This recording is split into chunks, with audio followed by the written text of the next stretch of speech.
విస్తరి ముందేసి పస్తులు పెట్టావే తీపి వస్తువు చుట్టూ తిరిగే ఈగను చేశావే చీచీ చేసి కేలేని మొగుడు కారండాయ్ గుయ్ గుయ్ గుయ్ గుయ్ అంటూ మీదికి రాకుండా వై గంపెడి పిల్లలతో ఇంటిని నింపావే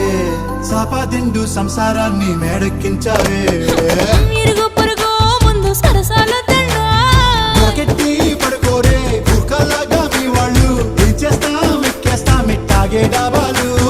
పెళ్ళయి సన్నాళ్ళే అయినా కానీ మాస్తారు తగ్గేదే లేదంటూ నా కొంగనికి పడుతుంటారు హే గోదారి గట్టు మీద రామసలకావే